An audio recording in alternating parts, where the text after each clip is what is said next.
just to give you the context, it refers to the story where people are taken from their homeland and held in captivity and longing to return.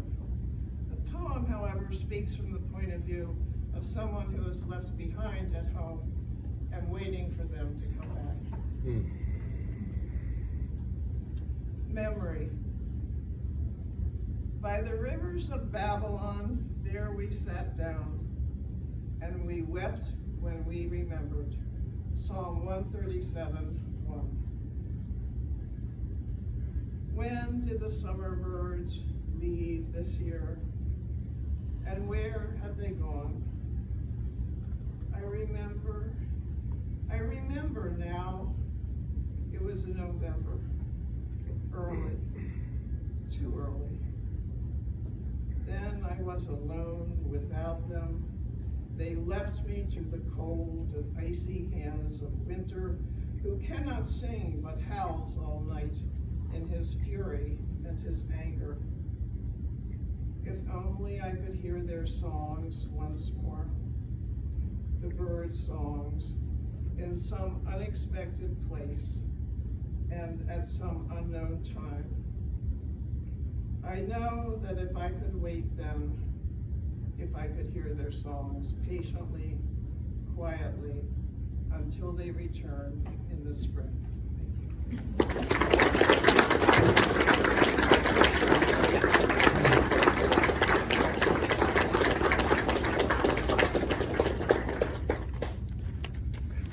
Thank you, Mary. Next, let's welcome up Miles Montalvo.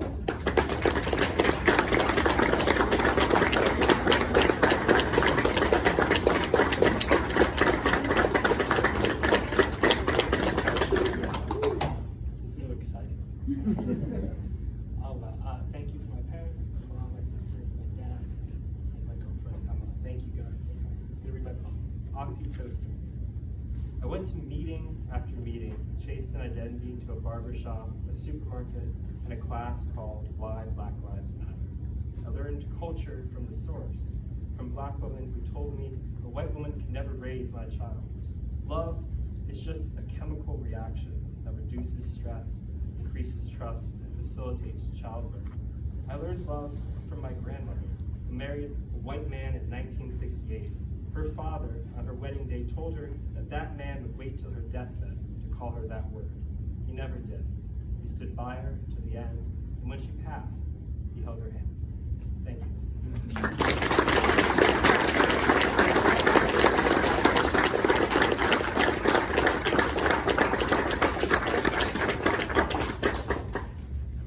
Thank you, Miles, and for waiting support. Next up, August Belladonna.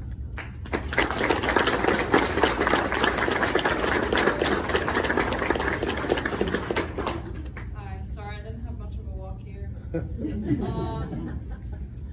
This is my poem about the time that I fell in love and it ruined my life. It's called 19. I asked myself what it must have felt like for you and each of your 10 fingertips to be so far dug into every fold of my brain. Holding me up by threads, my 23-year-old puppeteer, all control in your hands. The more you pushed and pulled, the strings became tangled and cut off circulation to my limbs. I wonder what sense of control you must have lacked so deeply to wrap your hands around my neck in 2 6-month increments. And to no one's fault but our own, 19 almost ended me. Sophomore tendencies made me only pity myself after restless nights and first, second, and third breakups. This year became an era where I suffered an attempt to love you. Thank you.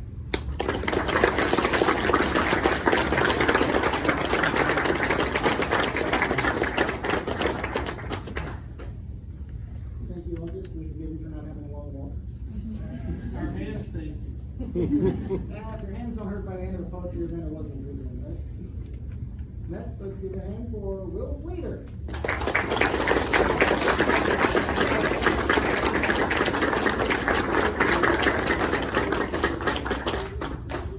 I actually did have a long walk to make up for the last one.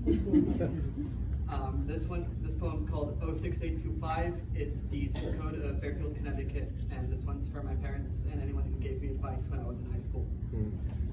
I'm trying to be someone that the Nutmeg State can be proud of. The Yankees will cheer when they hear my name. The place I long to escape is where I draw all my inspiration from. Ron, you whipped me into shape, and Doc, you taught me to be brave. I try my best each and every day.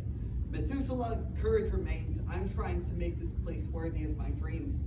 As hard as it seems, at 19, I'm trying to be bolder than my father, kinder than my mother, but the bar's just too damn high. But I wouldn't have it any other way. And Mark, you helped me see the lighthouse that always shone the way for me. It's inside of me. And Mr. B, the grandest of them all, can you still hear me from above, or are you busy bringing jazz to heaven? I'm doing everything I said I'd do when I was young and blind. I'm still young, with a bit more sight. In hindsight, Connecticut will always be my foundation. Boston's great, but I'll always be from Mohegan's Lake. Fairfield Ward in RCA, the decomposing bear that I named Jeffrey, and my 09 Nissan Cube. 24, I owe you everything. This brave new world you forced me to enter. 234 and 84, I spent all my time longing for more. Doc said, don't wish your life away. And Ron, you whipped me into shape. And Doc, you told me to be brave. I try my best each and every day. Methuselah, courage remains. I'm trying to make this place worthy of my dreams, as hard as it seems.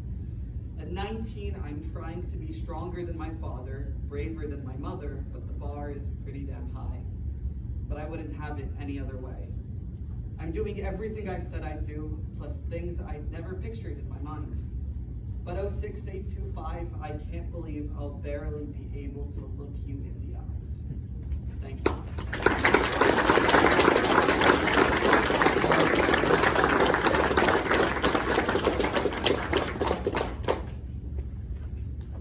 Thank you, Will. Next, let's welcome up Peggy Yerkes.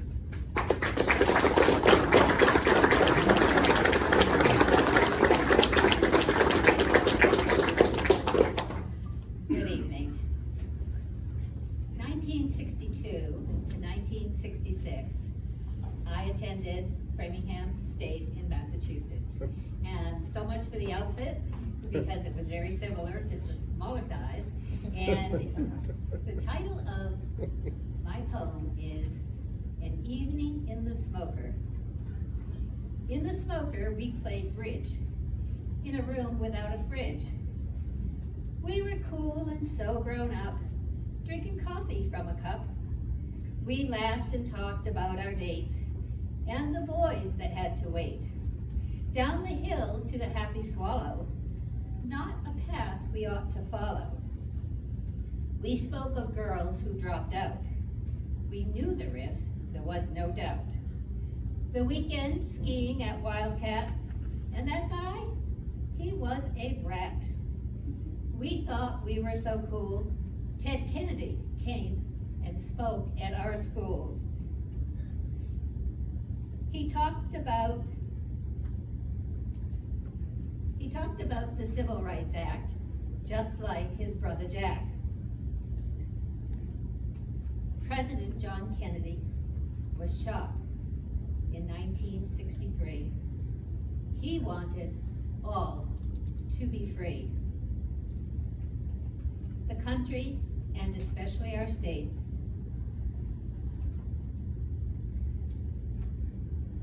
mourn this loss and his terrible fate.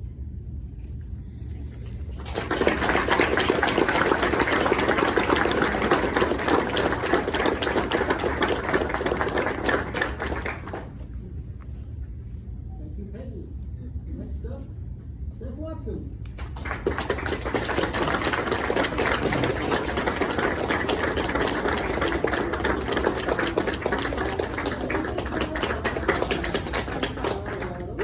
Try to hack the system. Hi, I'm Steve Watson. This is Luna Wolf. She comes with me wherever I read to help prevent outbreaks of seriousness. This is a poem I wrote. It's called 108 Meditation, number 134. It's about this bird's nest. I'm seeing water. I'm seeing sky. I'm seeing water. I'm seeing tree. I'm seeing water. I'm seeing cloud. I'm seeing water. I'm seeing ice. I'm seeing water, I'm seeing snow. I'm seeing water, I'm seeing waters. The sky is blue and sings the tune of waters, of seas. The tree is greenless now, but is itself an upright river. Xylem contributes its tributaries. Contributaries? Branching up and outward, embracing the sky, feeding the green. The cloud is fluffy water, illiquid droplets convening in a softest way. The ice is clear, it is white. Blues togging a change of clothes, raiment, anything to break the blues so often worn. A broken habilitate, this is ice, it is crackable water. The snow is water, piling up, mounding, adrift water, a change from those flowing waters so often culpable of setting boats adrift. The snow is water that seeks a new level, water that seeks a view. I'm seeing water, the incomprehensible, incompressible, the irreplaceable, displaceable. I'm seeing water. I'm seeing a bird's nest. I'm imagining a birdling coming to wake in the world. And seeing what I see every downy day, until one too soon day, this chicklet is cajoled, or encouraged, or pushed out into the deep blue. It's mama looking up, the nestling, unnestled looking down, both expectantly, both ripe, and I'm seeing this birdette fully believe as it falls that it was born a fish. What with all the water's always all around, and flap its fledgling fins, expecting all the while to swim.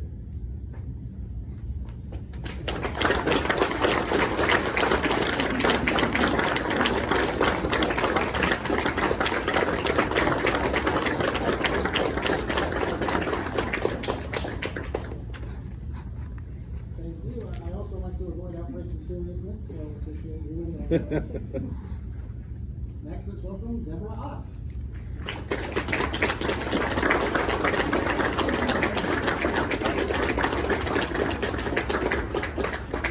Thank you. With apologies to Mr. Cunningham, this poem is called The Hours.